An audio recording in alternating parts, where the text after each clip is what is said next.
guys, what is up? My name is Patrick and today we'll be getting rid of my old keyboard, and today we will be unboxing and building a 60% keyboard for my desktop. So I've actually been always interested in building a smaller form factor keyboard, especially with the smaller desk that I have, and up until now I never really had the chance to build one. But recently I had more time and an opportunity, so I decided to build this keyboard and bring you guys along with me. The keyboard features the Kailh Jade switch, which is a switch that features a click bar. This makes it very crisp to type on. We use the hot swappable GK60 PCB and some laser engraved PBT keycaps.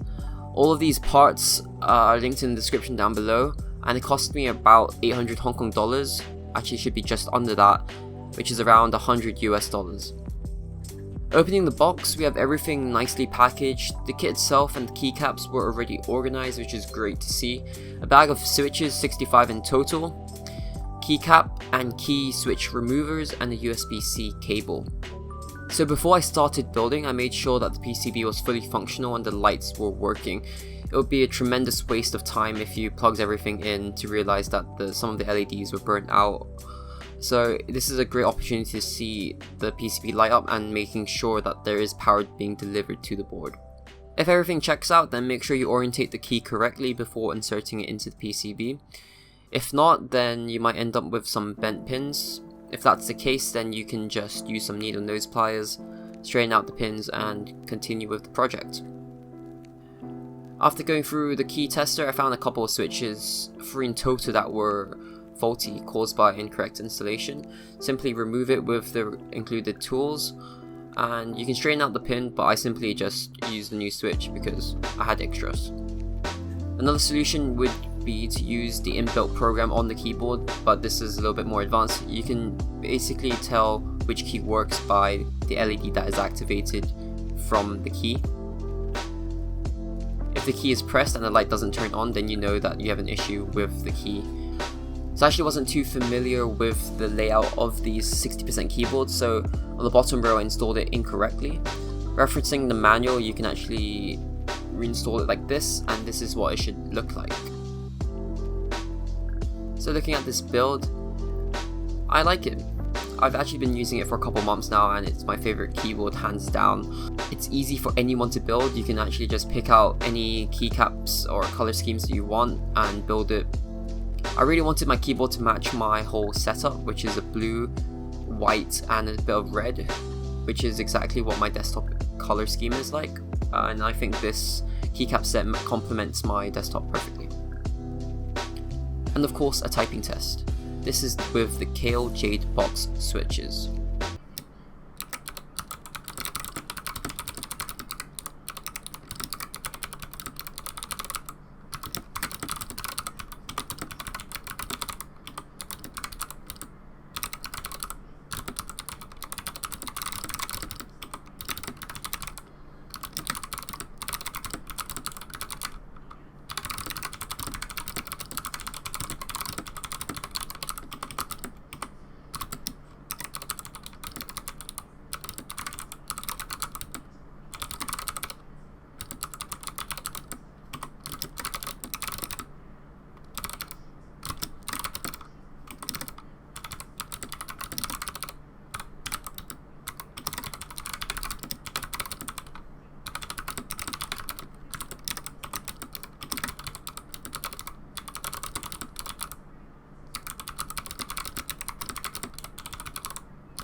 So further elaborating on the parts that I've used in this keyboard build, I have a GK61 PCB, which is hot swappable.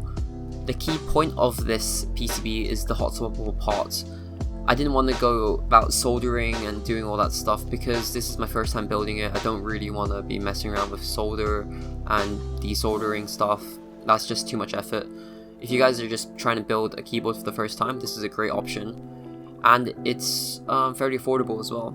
You can actually pick up one up with Bluetooth. I picked up one without Bluetooth, and the one with Bluetooth also has a battery inbuilt, so you can use it wirelessly. Also, another aspect I really like about this is that they have independent RGB LEDs for each, so and it just looks really good. And finally, of course, it takes up an extremely small amount of space on your desk. And if you don't really use the numpads or the function keys all too much, and you don't mind using a shortcuts for those keys, I think this is a great little keyboard to use. So the switch type that I decided to go with is the Kailh Jade box switches. This is much, if you're familiar with the Cherry MX Blues, this is much nicer than that switch. It's very crisp and it's very satisfying when typing. A major advantage of this Jade switch is the sound and extremely tactile clicks. This might not be a great idea if you have roommates or if you work in an office. This is very loud, it sounds like you're typing on a typewriter. If you don't have any roommates, then this is a great switch you can consider.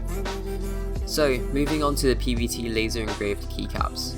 I've actually been using this keycap set for about 4 months now, and there has been no fading. With laser engraved keycaps, there is a potential for it to fade over time, and I do think that that is going to happen, but probably within maybe over a year or two.